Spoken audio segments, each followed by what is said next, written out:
Good morning, everyone. Welcome back to another episode of AKP Sports Talk. That's Ari.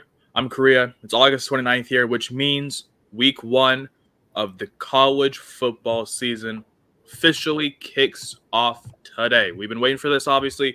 We got a little preview of it last week. Week zero, we had 4 games last week.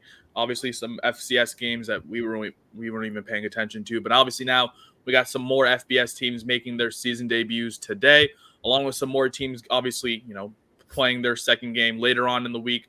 But obviously, what we've been waiting for, the best bets. Obviously, we have some best bets for tonight's games. I got three. First, I'm going to go to the first game starting here with Jacksonville State. I'm taking them on the -2.5. I got it at -125. I know that spread has increased to 3. So that's why I wanted to take it early at -2.5. I'll still take it at 3. But I am just backing this Jacksonville State team at home. You look at on the other side, Coastal Carolina, and you think big name, but Grayson McCall and that offense isn't there, obviously. Grayson McCall left to go to NC State. So, a big part of that offense left them. And I feel, this Coastal Carolina team still has to figure out, how they're going to, go into Jacksonville State, obviously, who's known for their defense last year, coming from the FCS to the FBS in their first year. Obviously known more for their defense, a very good defensive unit there. And they've returned a lot of their starters coming back this year. And I'm just kind of backing them and backing that defense at home here.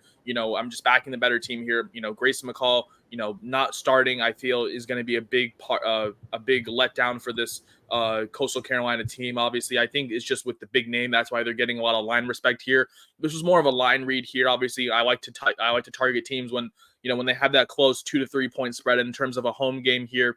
When it gets to 3, I just take the home team on the money line usually, just because, I think, once that line gets to about 3 or 4, it's lines are kind of indicating that, the team's probably going to win at home. So you might as well just take him on the money line in a safer play. But, I wanted to risk the points as well. I think they win by 3. I think I think their defense, does enough, to get the job done. Obviously, in these kind of, early season games, you rely more on your defense because, defense can go anywhere. Obviously, they can play anywhere, but your offense is more of the dependent factor if the offense is going to, perform well or not. And, I just am backing Jacksonville's defense at home here. So, Jacksonville State's defense at home. So I'm backing the -2.5 here, in their second year in the FBS. I think this team, gets off to a hot start at home here. And I love taking home team favorites here, just talking about, when they get to that -3, in terms of the spread, I know Jacksonville State was, hovering around that line early. I think the line opened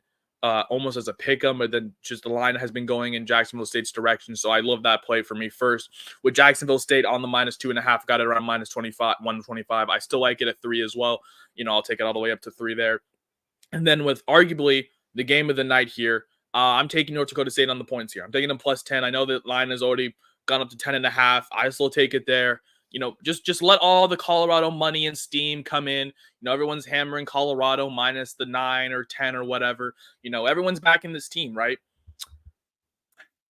That's right. Prove it, Colorado. This is a prove it bet for me. I want Colorado to prove that they are 10 points better than the best team in the FCS. I want Colorado to prove to me that they are not the same team as last year. That defense was absolutely horrendous. They were an offensive focused team, and now they're playing an offensive focused team that is really good at their level, and one has had a great whole unit together. When you talk about this crazy transfer portal, Colorado, they had a bunch of new guys come in and come out, obviously, with, their, let's just call them allegations of what happens inside that locker room. And, it could be bad, it could be good, but still, that's a lot of new faces, and you don't know if it's going to gel immediately. And last year, it was a miracle, obviously, when they, went into TCU and won. But, I don't know how they do this year. This year, they got to play a really good North Dakota State team. And, I think the line has, the books have given North Dakota State their respect here, being arguably the best team in the FCS, in terms of recent history. We've seen the offensive prowess from North Dakota State. The Bison have had many talents come through the NFL draft. Guys like Carson Wentz and guys like Trey Lance. Good quarterbacks who can do both with their legs, and that's the thing. A lot of mobile, dual threat quarterbacks coming through that system. And the thing about North Dakota State is that their offense, I think, can really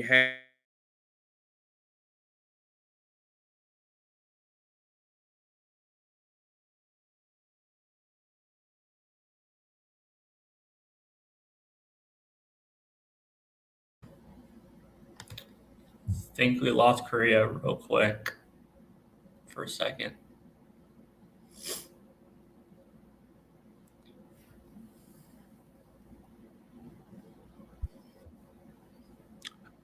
I may just need to get new Wi-Fi. You're This is getting horrendous. I think we may need to get new Wi-Fi. But what I'm saying, when you look at this line, right? I know it's going the opposite way, and you can look at the bet splits and you can look at the money splits and whatever you want to look at, right? I'm just more backing, Colorado to prove to me that they are 10 points better than the best FCS team in football.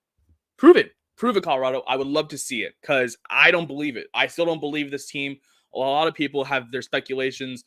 Colorado's been that really like dead in the middle team. You either have a lot of people loving them and backing what Coach Prime is doing there. And in terms of what he's doing for the community of Boulder and just Denver, I love. Obviously, just bringing so much attention there. But when you look at all the news that's coming about Colorado football, it kind of turns your head a little bit. And we saw it last year a little bit. I don't like this Colorado team to be 10 points better than North Dakota State. So let's prove it. I want Colorado to prove it. So I'm taking North Dakota State on the 10-point spread here. I know it's up to 10.5.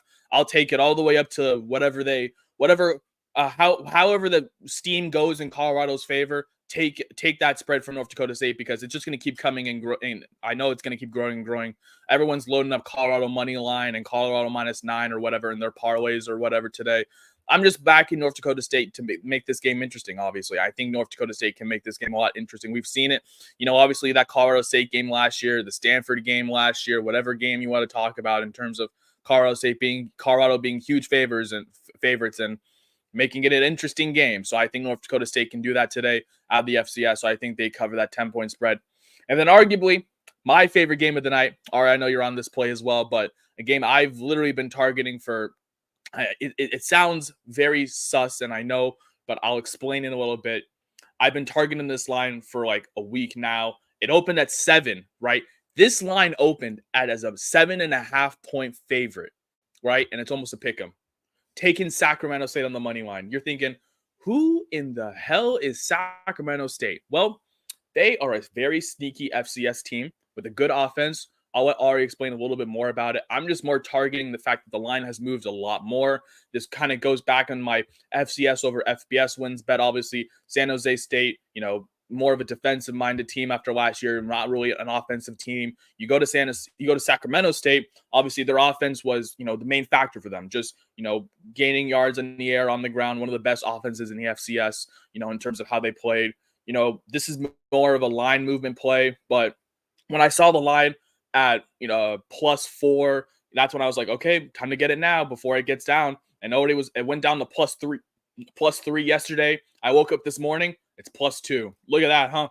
Yeah, and I was like, when that line gets to under 2, you might as well just take him on the money line. I know Ari will talk about how the money line has changed in a recent bit, but it's almost even now on most books. So I think this team has a great chance to win today, obviously, against not a great San Jose State team this year. I'm not a really big believer in this team out of the Mountain West. And we saw it last week, obviously.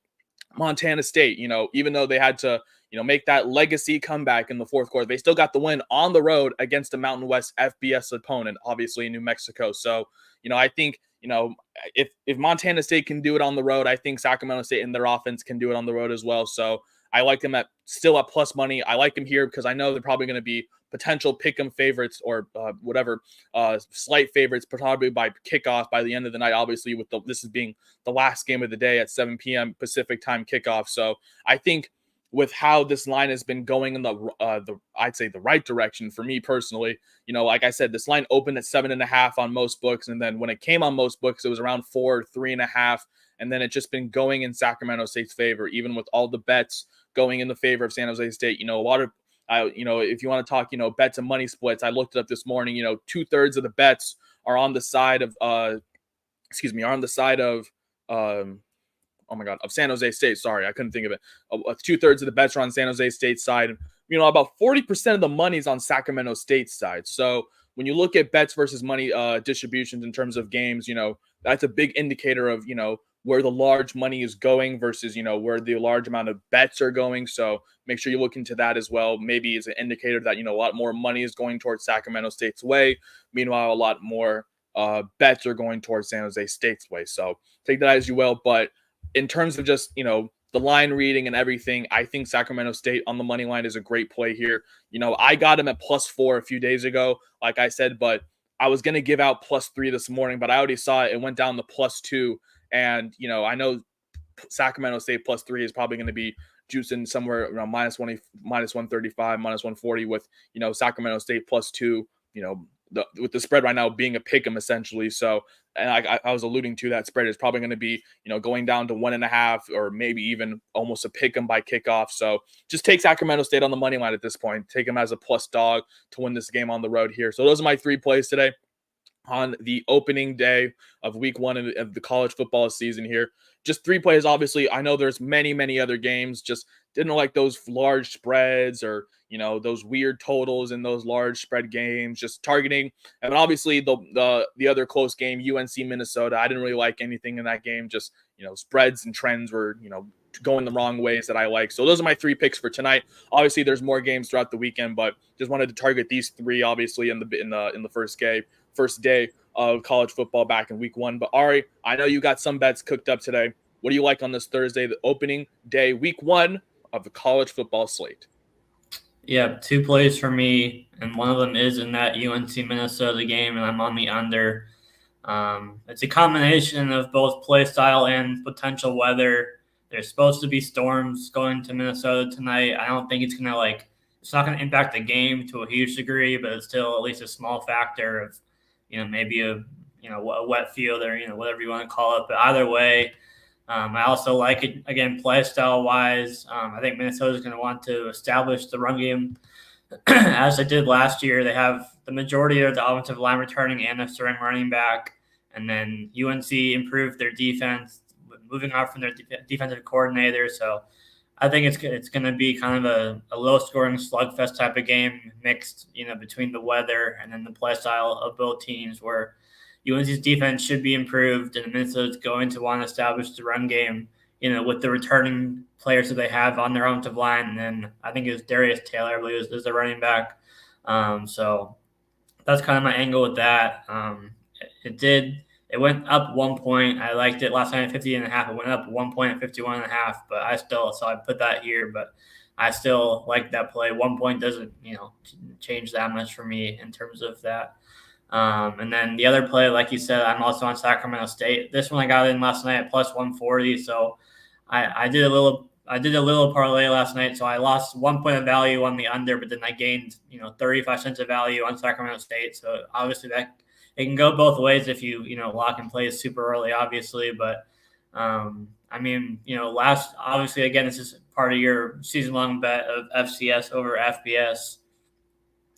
San Jose State, of course, their coach is here now, Arizona, so they have kind of a new era as well. They hired the Navy coach as their next coach, who I actually thought was a pretty good hire for them, all things considered. But in this first game, I think Sacramento State, again, the line, I'm not someone who pays that much attention to the line and plays bets based on it. But basically at 7 points is obviously pretty significant.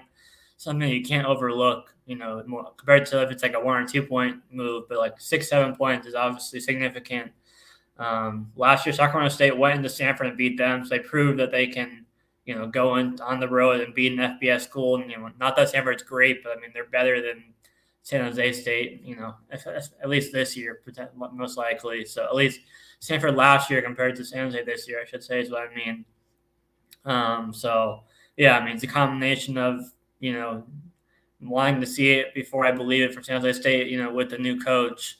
Sacramento State returning a lot from last year's team that was really good. And again, one of the top FCS teams, like you were saying. So, and then all of that paired with a 6, 7 point line move, all of that just really points towards, them being this game through and through. And it's going to be on True TV, I just saw. So a weird channel for a college football game to be on, but it's also a weird game also, obviously. So a weird game on a weird channel, I think points to a weird game where the FCS team, is going to have a good chance of beating the FBS team here. So it's another one like Montana State, even though they had to come back last week against Mexico, where it's a really bad FBS team against a really good FCS team. And, the gap isn't as big or, as some would think between the bottom of FBS and top of the FCS. And I think we're going to see that again this game, and not one where you're going to have a 17-point comeback from the FCS team. I think we're going to see Sacramento State kind of establish what they're going to try to do early, and kind of do that throughout the whole night. So those are my two plays: UNC Minnesota under, and Sacramento State on the ML. Yeah, you mentioned UNC and Minnesota. First, I mean, with UNC, obviously it's post Drake May, post Walker, just new system for North Carolina. Obviously, they're going to depend on the run a lot. You mentioned, Minnesota, they're not the greatest at defending the run, but I think obviously you mentioned returning a lot of guys on that defense does play a big part for them. And you mentioned, storm, weather, does play a little bit of a impact. It's not like a big of an impact, as like other sports, but it does play a role. Obviously, can't really catch the ball, slippery hands sometimes. And when you look at the other side for Minnesota, obviously, not a lot of people are high on this team this year. Just a lot of change. You mentioned, quarterback change. Obviously, they still have Darius Taylor. I think they depend on him in the backfield, obviously, against the North Carolina defense that really struggled last year.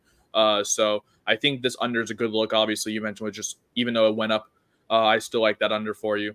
So I like that under, the under 51.5 for you. And then obviously we already talked about Sac State on the money line, with all the ridiculous point spread going from pretty much 7.5, a touchdown spread to, less than a field goal in a week.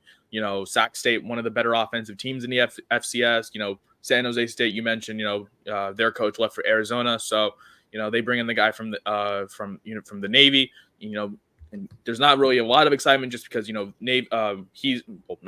San Jose State, they were known for their defense last year. So, their offense wasn't really the strongest thing versus Sac State. Their offense, obviously, you mentioned that they went into Stanford and won. So, even though Stanford was struggling last year, Stanford was still, I'd say, almost, this year, arguably better than San Jose State was, or maybe Stanford last year is in a similar spot to where San Jose State is this year, new coach, kind of thing together. So I think, as you mentioned it, weird game, weird channel. We had that Montana State, New Mexico game. I think that was, if I'm not mistaken, that was on FS1 where they had that weird broadcast of that guy who didn't even know where if he was on air. I still like Sac State for you. Obviously, a good play for you, Sac State on the money line there at plus 105, and then then North Carolina, Minnesota under 51.5. Ari's two plays, and then my play with Sac State on the money line as well, plus 105. North Dakota State on the points, plus 10 on minus 120, and then Jacksonville State minus 2.5, minus 125. You can find all of these plays, of course, on our Twitter and our full card posted down below. AKP Sports Talk. That's our Twitter. We'll have our full card and video post momentarily. But obviously, that's going to do it for this episode. Obviously, tomorrow we'll have another episode. We will be recapping our best bets from today's games, obviously getting ready for tomorrow's games, and of course, Saturday and Sunday's games. We do have one game on Sunday between LSU and USC, and then we do have the full game slate on Saturday. So obviously, tune into tomorrow's games where we'll be covering the weekend slate of college football. But that's going to do it for this episode of AKP Sports Talk. We do appreciate you guys for tuning in. That is Ari. Once again, I'm Korea. We appreciate you guys for tuning in. Win some money, and we will see you guys tomorrow.